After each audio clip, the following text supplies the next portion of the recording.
warm welcome to all the participants and our speakers to this amazing chat on how to prioritize and be productive every single day.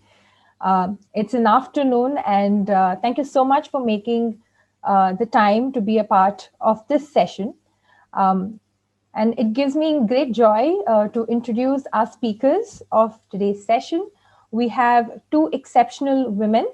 Uh, I would like to introduce our speaker, Meetika Bhatia, who is a member of the data and AI team and globally heads the production monitoring incident management team and index production within BlackRock's technology and operations group.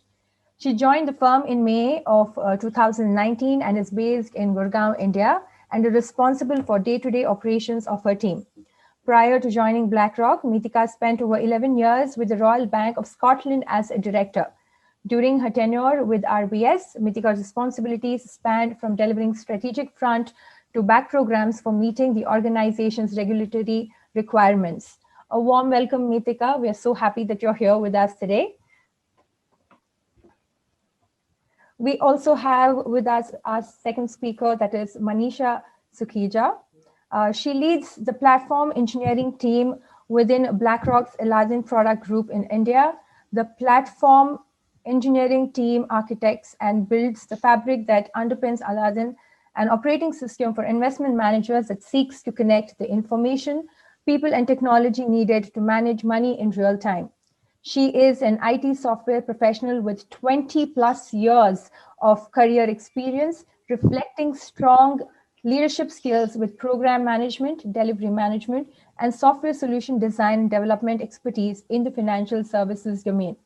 Prior to this, she was a senior project manager at Fidelity Investments in Gurgaon, where she led the digital transformation program for the personal investing business.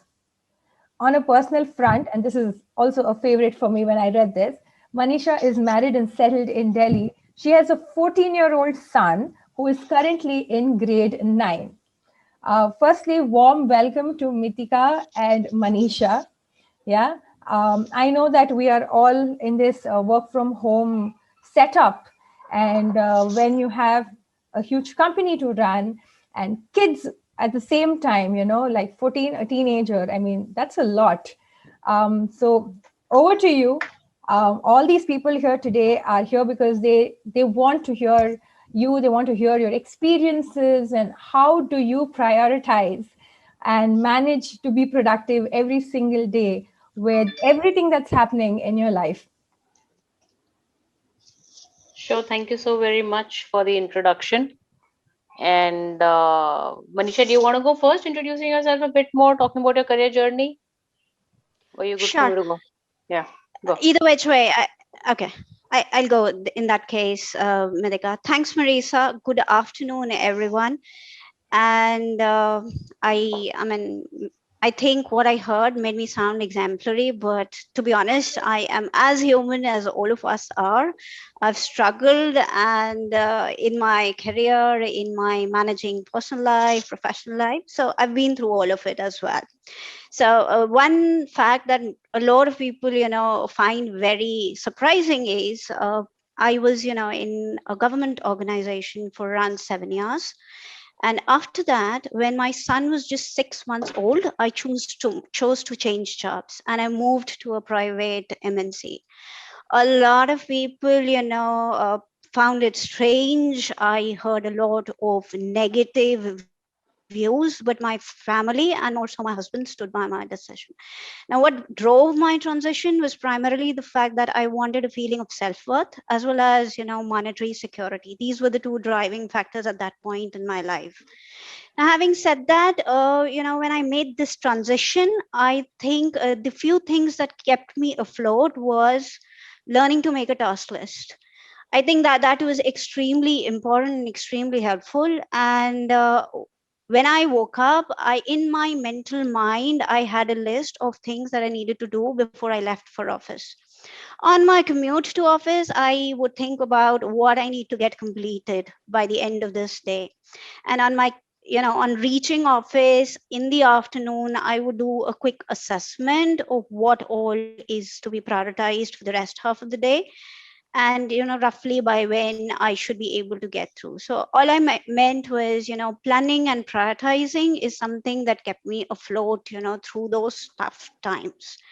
I'll be honest, I've struggled with guilt, and I've struggled with guilt at different points in my career. I've both guilt that's been self perpetuated and at times even inflicted.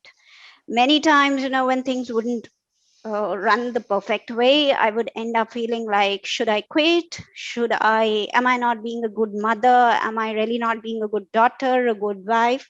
I've been through all this. And I think every single woman, actually has been through this journey in their career. But over the years, I seemingly have found satisfaction with the choices that I have made. And the two primary things that give me the most satisfaction is I am rearing a son who understands the value of hard work. That's been, really important. And he actually truly believes in equality. He sees me work as much as my husband, and he values the fact that, we are, he gets that feeling of probably a mom is a super mom because she's managing house, she's managing my studies, she's managing her office. I might not be doing a great job at all of them, but I think he thinks I do a fairly decent job. And the second thing that I think is, to a certain extent, I have actually reared my son to be a little more self reliant. He values my time, he values his own time a little more, seeing both his parents value, time and value hard work. So I think these are the two things that give me satisfaction. I think that kind of sets the tone for the discussion, and I am excited to be a part of this discussion. Over to you, Meetika. Thank you, Manisha. I think that was very inspiring, even for me. So I guess on a similar lines, right? So even I have like 20 plus years of experience. I'm a maths graduate. I did my MCA post that, and I joined HCL Technologies as a campus recruit. I was away from home for about close to about 5 years, and that's when I realized, being the only child, how important it is for me to choose my responsibilities and come back closer to my parents, right? So as Manisha did say, it's all about choices, right? It's all about choices that we make in our career, being aware of the consequences, right? That's very, very important. So it was a choice which I was aware of what the consequences were going to be. It was all about, setting up, starting. So, you go through the same rigor that you do during the starting of your career. So that's what happened. I came back, took a transfer to HCL Noida, worked there, was pretty successful in what I was doing, and honestly was very successful because I wasn't married, didn't have kids at that point of time, worked very hard, took a leap in my career, right? And that is what really helps. What really helps is taking the leap at the starting of your career when you do not have as many responsibilities that you would during your life when you proceed, right? Got married, definitely realized HCL Technologies is not the firm that I will be able to survive with to balance my family and when I have kids. Took an informed decision, again a choice, to move out of HCL Technologies and move to Royal Bank of Scotland, clearly because of personal life balance, right? Again, it was a choice that I made. I was doing extremely well in HCL Technologies, but then it was a choice at that point of my life, depending on what was more important for me. Moved to RBS, worked in different domains, worked in different areas, functional domains of an investment bank. Enjoyed my stay there, learned a lot from a developer. By the time I left RBS, I was a director in the firm.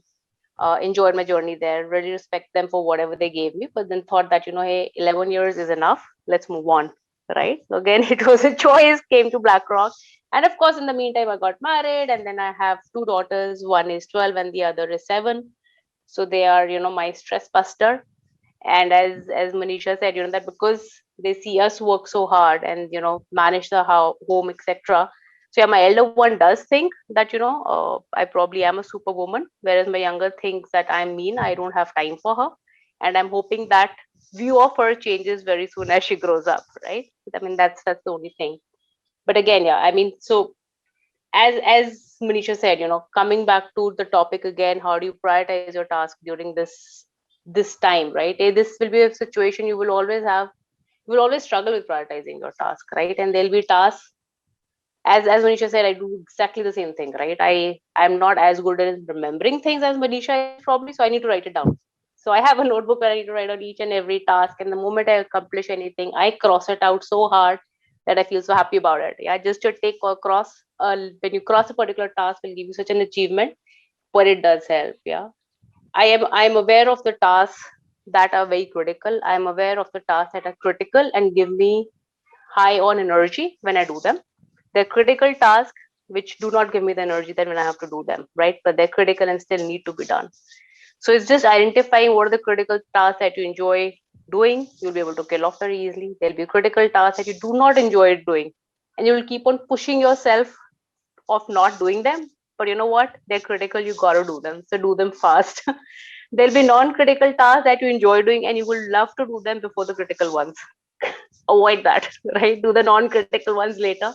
There'll be things which will be non-critical and that you don't enjoy doing. Identify people who you can delegate those tasks to, right? And if you can't, what really helps is have like a fire drill hour where you said this is 1 hour where I have to kill everything that I do not even like doing, but I just need to do it.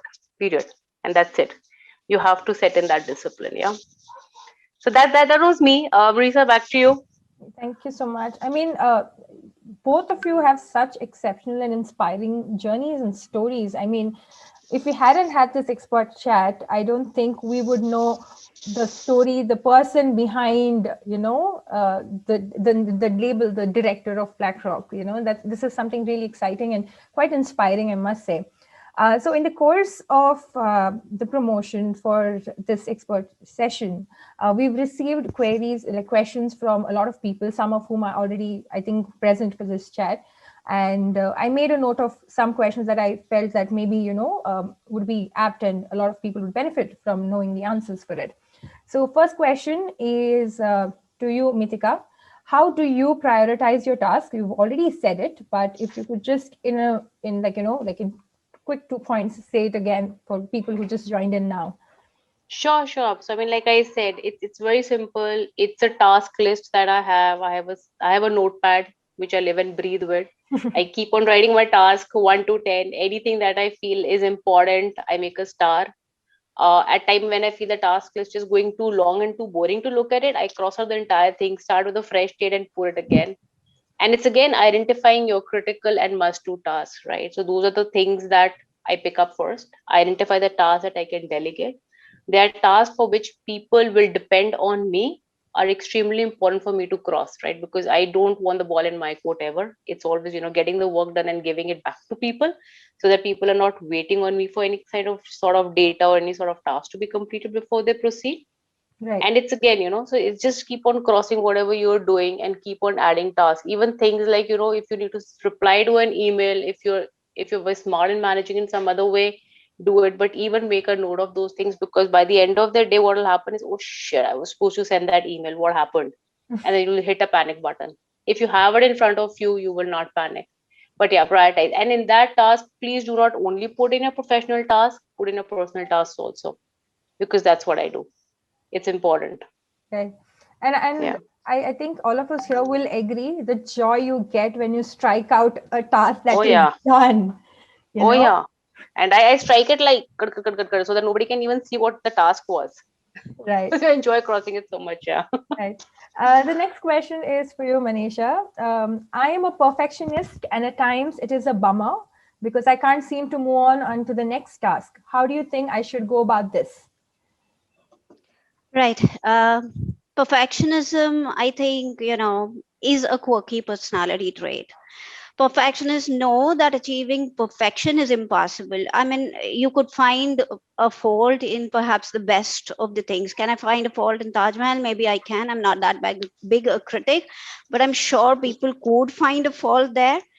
And so being a perfectionist, perfection is impossible, I think. Yet the feel to be driven to keep trying, yet perfectionists always feel that they can achieve perfection. So first things first, I do not believe you can be a perfectionist. There's no end to it. You could go on and on. And it's not about being perfect. I think at times it's about feeling perfect. That's what we get driven by when we say we are perfectionists. Being perfectionist puts you under a lot of stress. You kind of get into a situation of a burnout. You feel the guilt and frustration of not having completed it up till what you wanted it to be completed to. So all in all, you kind of end up being dissatisfied with what you've done. I think the key thing of breaking out from that trap of being a perfectionist and being stuck with a single thing would be first acknowledge the fact that you've started to notice yourself feeling like you're going on and on and on and on for it. In case you are able to notice it, stop, pause, assess your emotion at that point in time, and I suggest you take a break.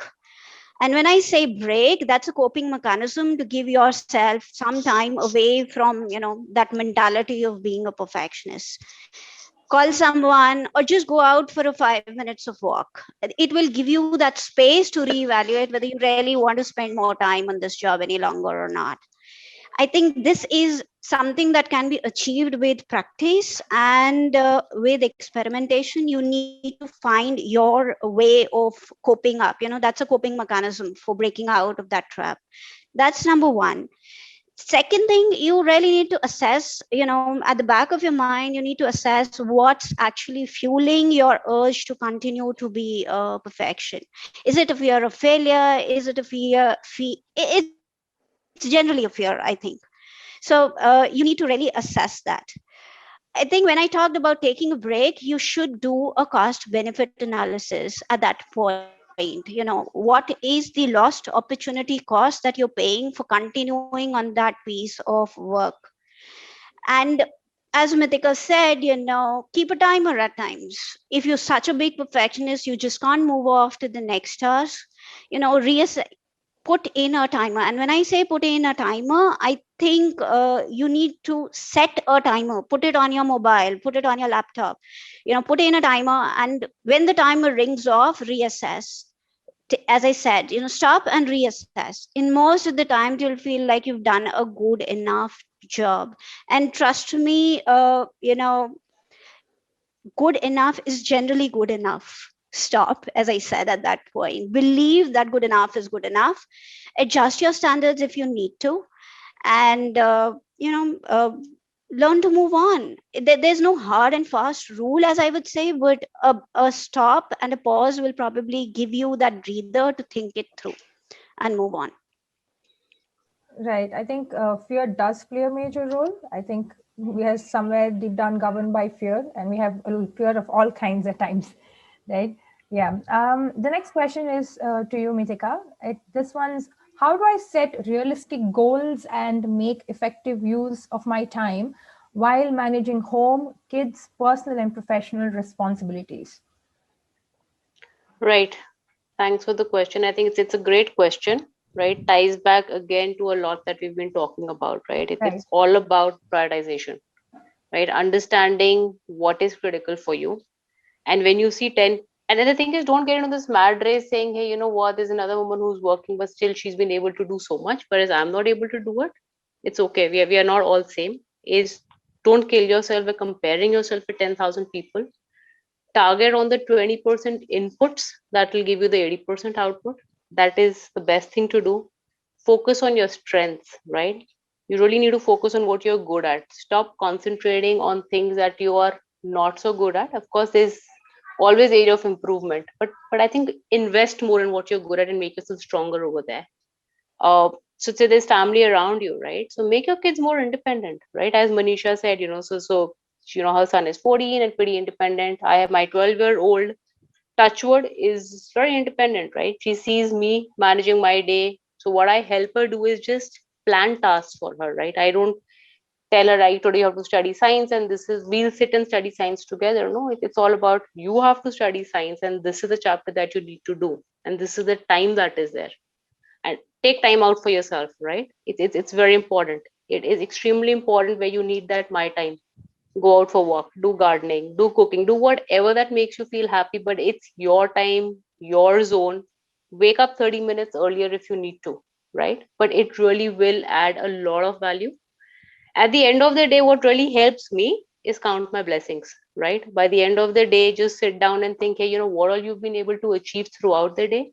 Feel proud of yourself, right? What you were able to do. And don't feel bad about what you were not able to do, right? I think it's really important to say, Shukar hai, I was able to do all this during my day. And, thank you that for enabling me and giving me a family and the support system which enabled me to do all this. So again, set. Don't beat yourself up for not being able to do things. I think pat yourself on the backs for what you're able to achieve. I think that will really help. Absolutely. Um, next question is to Manisha.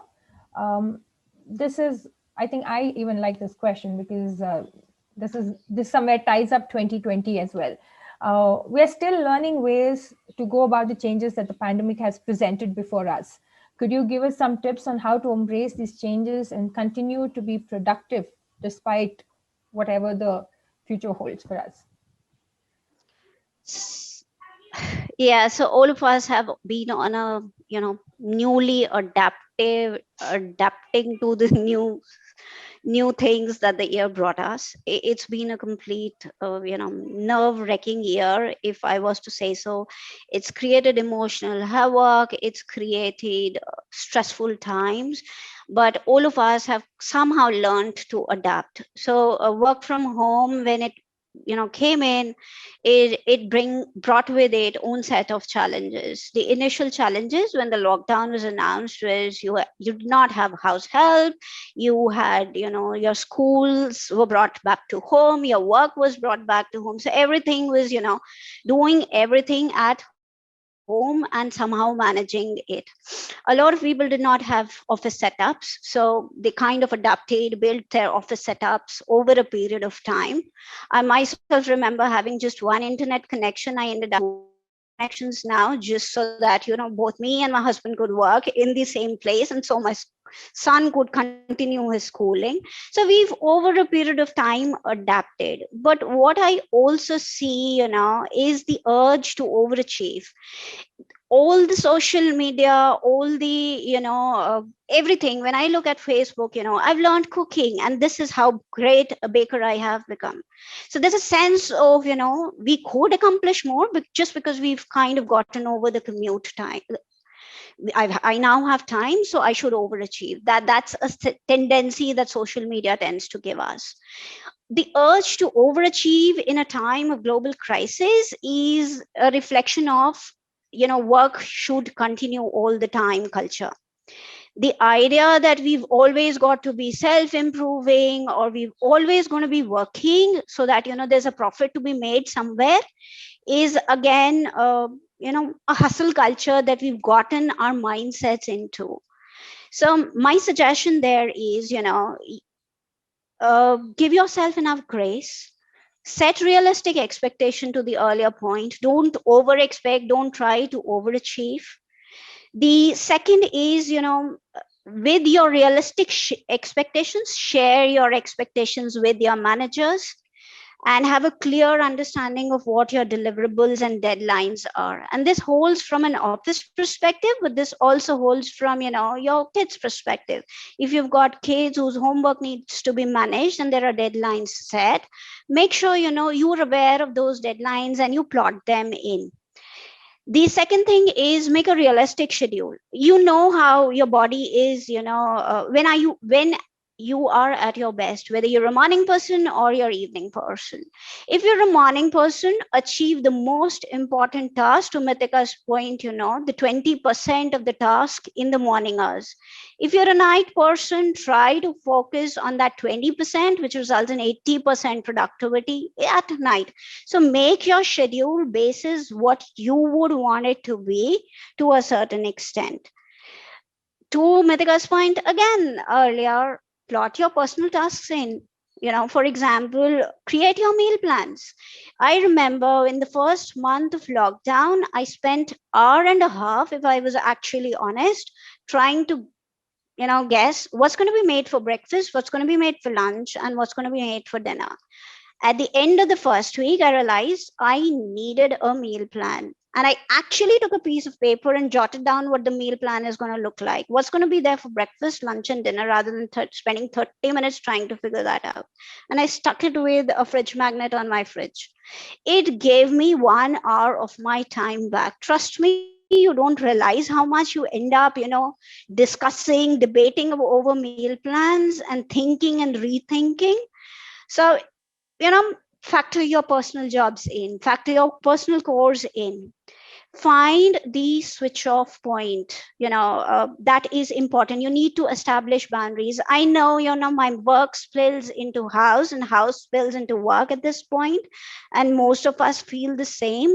But there is a point wherein, you have to put your foot down and identify your switch off point and create a boundary. We have to find the right balance between, family life, between professional life. It's very difficult, and your switch off time might not be the same every day. It could be 5 p.m. on one day and 8 p.m. on another, and maybe a 10 p.m. on the third day. But at least, you've kind of identified that this is what my pattern for the day looks like, and this is going to be my switch off time for today.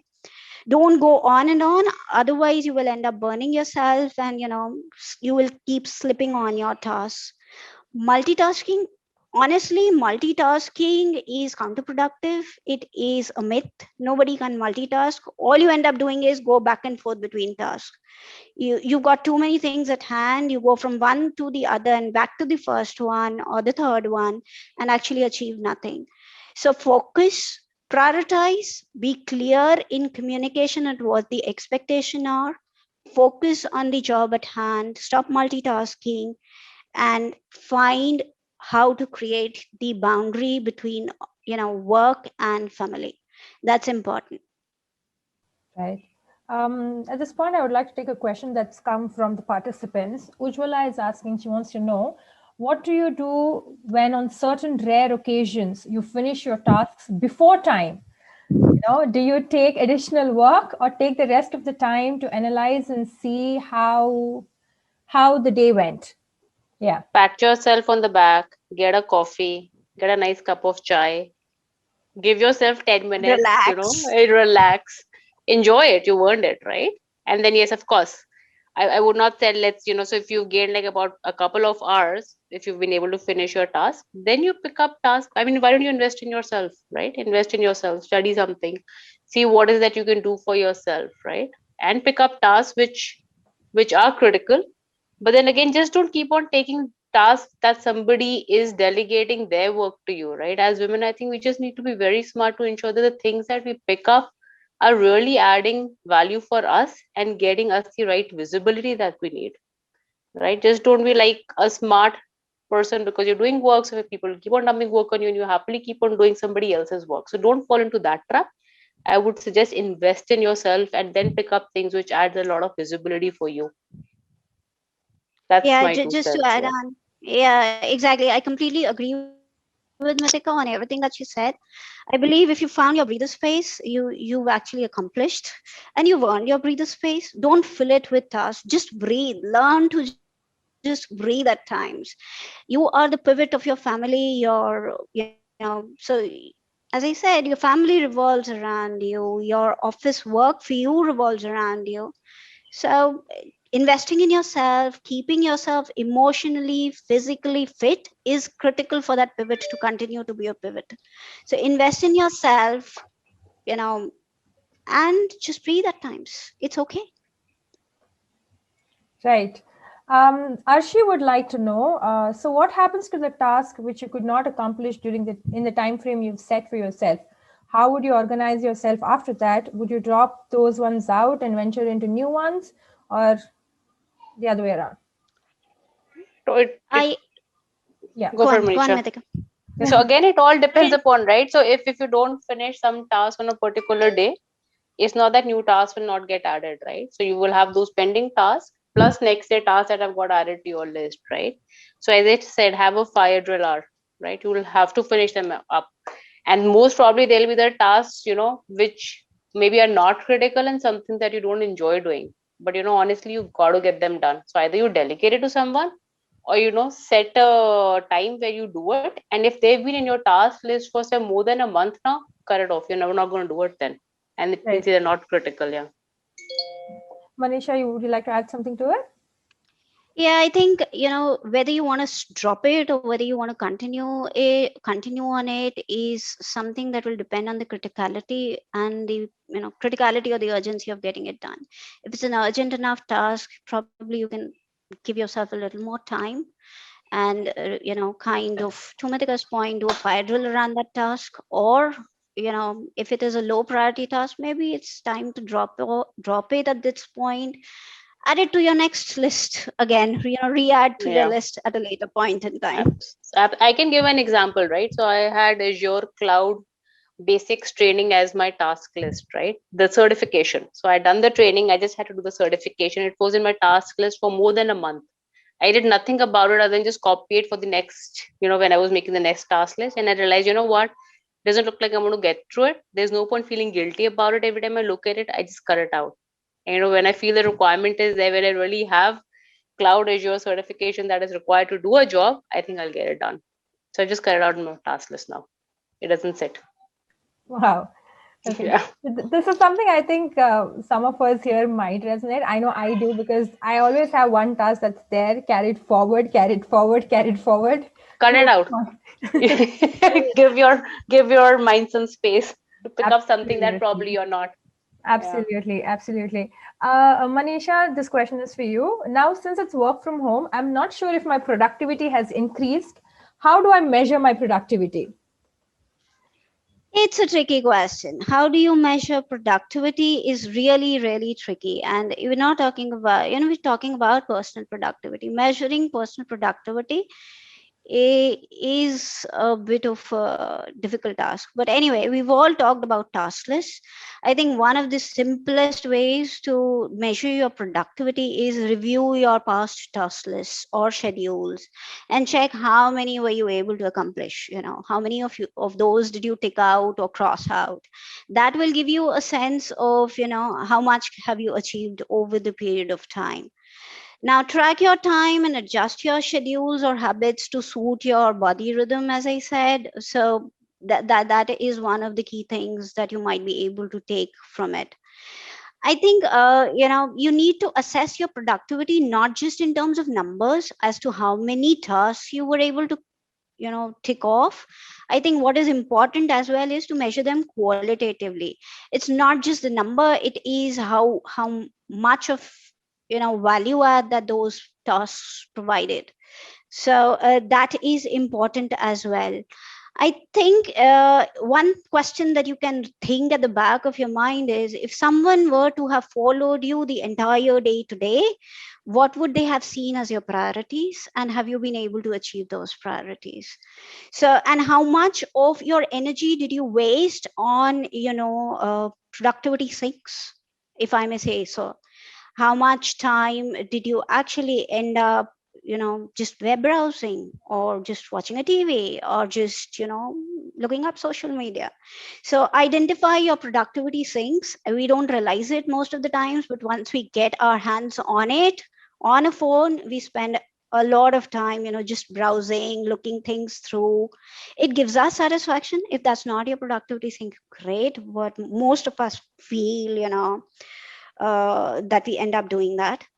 And I think at the end of the day, the best way to measure productivity is to think of one question: who would be glad that I was part of their life today? Whether it was your manager, whether it was your child, whether it was somebody as a team member you helped, a junior person you kind of helped wrap their head around. So that's another way to look at things as well. It is not always the numbers. It is at times that feeling of satisfaction that helps you measure productivity. How satisfied do I feel at the end of the day is important. There's no clear cut you know check as to this is going to increase my productivity, or this is how I'm going to measure my productivity today. So, Metika, anything you would want to add? No, I think just don't be too harsh on yourself saying, hey, how do I measure my productivity? If by the end of the day you sit down and actually start making a list of things that you do, right? So once I was in a life coaching session, and the lady asked me, hey, where do you rate yourself on a scale of 10? I did not rate myself well, and she said, okay, fine, so tell me, what all do you do? And I said, oh, fine, take care of kids, buy vegetables, cooking, parents, husband, job, etc., etc., etc. And one thing that she said, listen, are you a Durga with 10 hands? You're not, right? So be happy. I mean, what else do you want to do? So I think what set the expectations right, guys. You're human beings, right? Just because we are working women doesn't make us Durga with 10 hands. So guys, just appreciate what you're bringing to the table.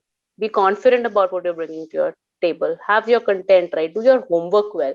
Be confident about what you're presenting, right? And then it's just that. It's just that. I mean, just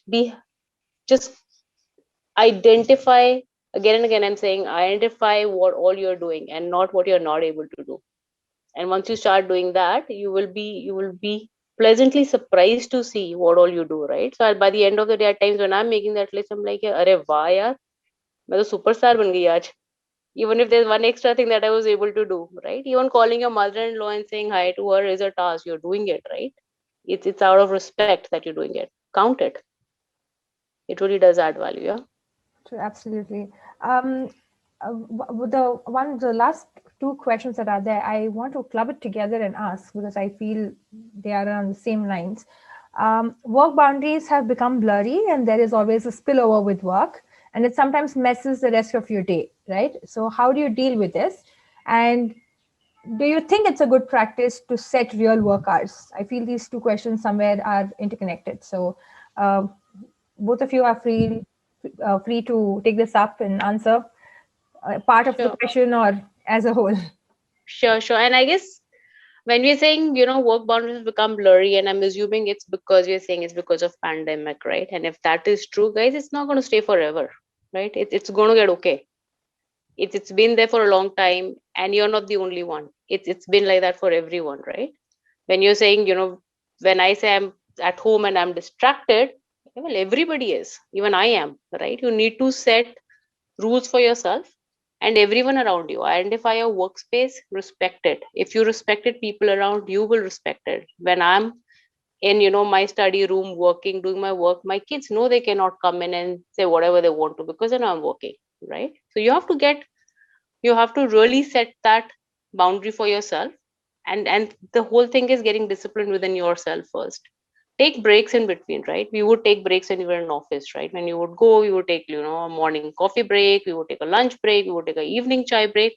All that actually stopped for a while, and I realized, what, I'm going to burn myself out. So actually I've started to put those breaks in to be able to perform the way we want to, right?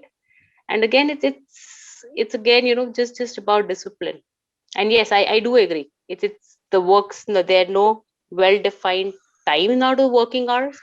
Again, it's not only you who's getting impacted, you speak to anyone, and it's not really like a gender thing, with female or a male. I think we all are impacted by this. But again, I'm just hoping for things to get normal as soon as possible.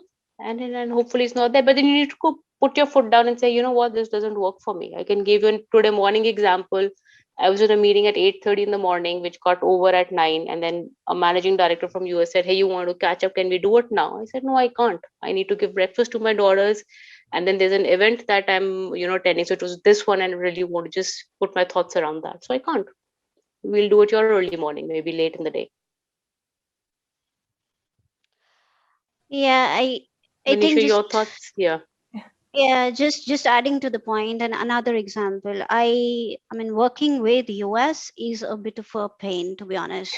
Every single day you end up working late. So setting work hours in terms of, will I always be able to work 8 to 5? That's not possible. The time zones don't permit us to be 8 to 5 or 9 to 6 for that.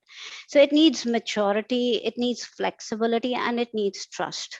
All three coupled together, will help, guide you as to what your work hours are going to be. And a very clear example, and on a very similar lines, an example that Mithika gave, I have got a similar example. Yesterday, I was on back-to-back calls from 10 to, actually 10 to 4. and somebody moved a meeting around, I generally keep 30 minutes blocked for my lunch, and somebody moved a meeting around, chose to put in, another meeting in that slot. And honestly, I literally told them I will not attend for first 30 minutes of this meeting. The rationale being I need to get food on the plate. It's lunch hour. My family is waiting for food, right? So I will have to skip the first 30 minutes. There's no way I'm going to get around this. And that is, that is critical. Set your boundaries, set your work hours. If you respect that, to Mitika's point, people will be forced to accept that, number one, and everybody understands the reality of the situation. Just speak up, and people will realize, that it's not a mere excuse, it's reality. Reality has got its own place in this world. So setting work hours, you have to be flexible, you have to be mature, and you'll have to work around schedules to a large extent. But all in all, it needs tenacity to work around it. And toward the other point, the we are all very hopeful that this time's not going to last. We'll be back into office and we'll have a predefined work boundary. In fact, on the work boundary, during the initial few months, I made a joke: never ever in my life I will ever crib about the 1 hour commute from office to work. That was my me time at that point, because there was no office, there was no home, and all I had was, me and my thoughts. It gave me that break. Office ends at this point, or office can restart later, but office ends and my, home is yet to begin. So there was a boundary. And I'm really glad, I had that time. And trust me, I'm not gonna ever crib again about the traffic in Delhi. But to that point, it's difficult to set work hours in terms of predefined schedule, but you could have a flexible schedule and kind of work around with that schedule.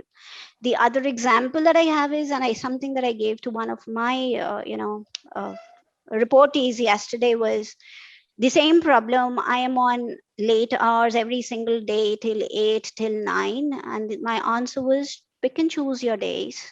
Try and maneuver your meetings on all, instead of 5 days being every single day being 8, make it 3 days being 9. That will help, and your other days could reduce. I personally want Mondays and Fridays to be a little lighter, vis-a-vis I could continue till 10 on Tuesdays, Wednesdays, Thursdays. So I've chosen my days and I've chosen my times. So if you're in a position to try and work around with your schedule, pick your days on where you can, would want to be flexible. Talk to people if meetings could be moved around. At times they can, at times they can't, but try and work with it. I think it's one big key takeaway from here is you have to ask, communicate. That's the key. And another thing is it's also okay to say, no, I'm not able to accommodate this. I think sometimes we as women forget that we can say no. We are always giving, we are always accommodating, that be it work or home, we are always taking more on our plate. Yeah. We always just trying to prove ourselves. And I guess it's high time where we, stop trying to prove ourselves so much, Right. go make that extra effort, but blow our own trumpet, right? Say, hey, you know what, I did this and this looks so cool. Hey, I made this and it's so nice. So don't wait for somebody to come and acknowledge and appreciate. Do it yourself. Blow your own trumpet. It's very important. Absolutely. That was lovely, Manisha Meetika. Thank you so much for your time. And thank you for sharing your experiences. So many of these things were relatable for me, and I'm sure to all our participants as well. Yeah. And if anyone has any question, now's the time. You can drop it in the chat box. If not, we can wind up. I've kept them, they've stayed back despite their usual, session time. All right, I think that's it. Yeah. So Manisha and Meetika, thank you so much for being a part of this expert session and for taking time. Yeah. I hope, Manisha, you can enjoy your lunch now, and I hope we do not take 30 minutes, And Meetika, thank you so much. Like Thank you so very much. I didn't know you had two daughters, and yay, go girl power. Very happy to know that as well. Yeah. And to Yeah. all our participants, thank you for participating. Thank you for sending in your questions. Join us for another expert chat, and hopefully we can have another expert chat again with Manisha and Meetika, because this was really fun. You guys are wonderful. Thank you so much. Yeah. Enjoy Thank you the so rest very of your much. day. Have a good Yeah. afternoon. Thank Have a you. great weekend, Thank guys. Bye. you. You too. Bye. Bye. Bye. Bye.